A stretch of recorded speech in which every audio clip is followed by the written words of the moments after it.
You guys, you already know, but I just discovered that the microphone just wasn't picking up this whole time. So you will now know that I've had to voice over the rest of that, which is annoying because then it doesn't capture things that I'm saying as I'm saying them. And so the authenticity and the real-time information is not the same. It just doesn't duplicate the same. I'm not going to remember what I said. Hey guys, welcome back to my channel. My name is Megan. If you didn't know, now you know. And I'm going to play this mostly whole video in double speed. Today we have saviland airbrush gel paint versus nail polish solution. And I'm going to show you how I make my nail polish solution for my airbrush gun, and then we're going to put them head to head to see who reigns supreme. Is gel paint better than nail polish, and why? So here is the box. It does say long-lasting, vibrant color, dilution free. So you don't have to mix this with any other liquids to be able to use it. You can put it straight in the airbrush. I would not expect this to be gel, actually, even though it does say that on the container, but it turns out that it actually is. So I did read through the instructions here and it wasn't really clear up front, so we did us a little test. I put some paint on this little silicone palette I have and we did a little cure. At first it did not completely cure, so I wasn't sure. I was like, maybe it's just still drying. So I put another lamp that's a little stronger, and lo and behold, it did harden and it is in fact gel. Now I have strong feelings about this. Gel is dangerous. Do not aerosolize your gel, and if you're going to, you need to wear a respirator. A full cover, full face respirator, because breathing in gel is putting those contaminants straight into your lungs, and gel is highly allergenic. People get allergies all the time, so breathing it in is a really great way to do that. I do not recommend. So here's my respirator. And here's my ingredients. I use a solution of 50% acetone and 50% alcohol. I'm going to fill up with equal parts in this little cup and then just dump in some paint and stir, stir, stir until it is completely combined. Then we're going to go ahead and pour it in our airbrush gun. I do have some stencils that I'm going to use. I picked out a couple of different butterfly ones, so we could do a little butterfly set here, just so we have a little something something. We're going to do 3 fingers with nail polish and 2 fingers with the gel. So what I like to do is poke a hole in the middle of a paper towel and put my finger through it so that when I'm spraying, the spray ends up on the paper towel instead of all over my room.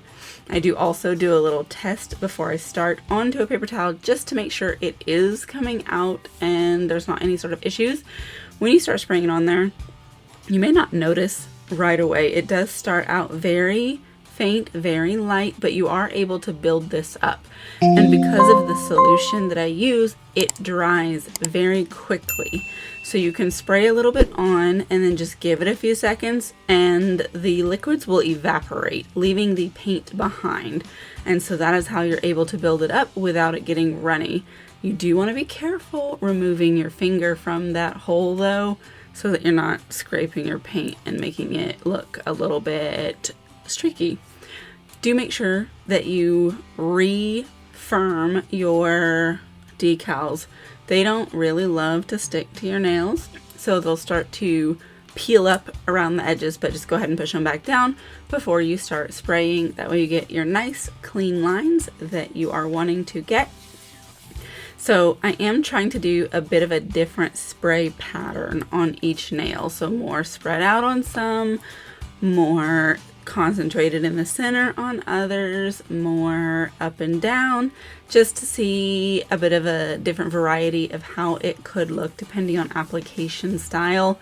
I do end up putting quite a bit of paint on there, so it gets a little bit more opaque than I had imagined I was going to do it, but it's kind of hard to tell how much you've actually got on there until you peel those decals off and see the dramatic difference, because with the paint covering them, you're like, oh, okay, it's not super different, but really it is. All right, so we did clean that out, and now we're gonna put in a little bit of the paint, not as much, because we do not need to dilute this.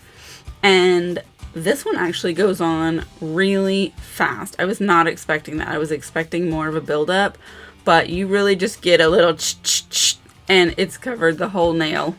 I do flash cure these, because if we do not, how are we going to get our fingers out of the paper towel? I don't know how you would put this on in a light coat, because it just goes on so quickly. Look at that. Now, what I did discover and did not see right away while I was spraying my fingernails, I was spraying my whole finger too. Definitely make sure that you're dumping your liquids out. Don't let them sit in there and start to coagulate. I clean my airbrush with pure acetone, so I'll fill it up and run it through a couple of times. But back to what we were talking about, you see how I'm getting paint all over my fingers? I got both of them, to be fair, the gel and the nail polish all over my fingers. That's not ideal. This is how you get allergies, and I am, in fact, allergic to gel polish. I do try to minimize getting that on my skin, and it didn't even occur to me that I was going to be spraying that all over my fingers. I did try and clean the thumb up, though, with a cleanup brush before curing to kind of help reduce that, but I had already cured the ring finger all over my hand, so that's unfortunate. Now, if you'll look closely, you can see the gel spray is actually a bit grainy. You'll notice on the nail polish it's more mist, and so it gives them more of an even coverage, but you can actually see the individual little splatters on the gel polish. It doesn't look bad, it's just very fast and very deliberate application. Perhaps you would be better at it than I, but this is what we've got. I like the look of the paint together. For nail polish, you are going to want to go in with a smudge-free water-based top coat on top of your art before you use a final and quick dry top coat, just to prevent it from melting your design. Anyway, now it's time to go ahead and put on our final top coat for the nail polish ones, and then we'll go ahead and gel top the gel ones. Alright, we're going to put on our gel. Okay, and then I'm going to cure those for 60 seconds, and I will come back. Okay, so those have just come out the lamp. Now I'm going to give it a few more minutes to dry so that the nail polish ones are good and dry. And then I'm going to go and try and scrub all this paint off my skin before we come back and have a look at it. I've already cleaned the airbrush out. I did do 2 full cycles of running fluid through here. I did acetone and then an alcohol. I have not cleaned this up yet, so I will be doing that while I'm cleaning my hand. I'll be back momentarily. Alright, so here's what we've got. Let me zoom in a little more for you.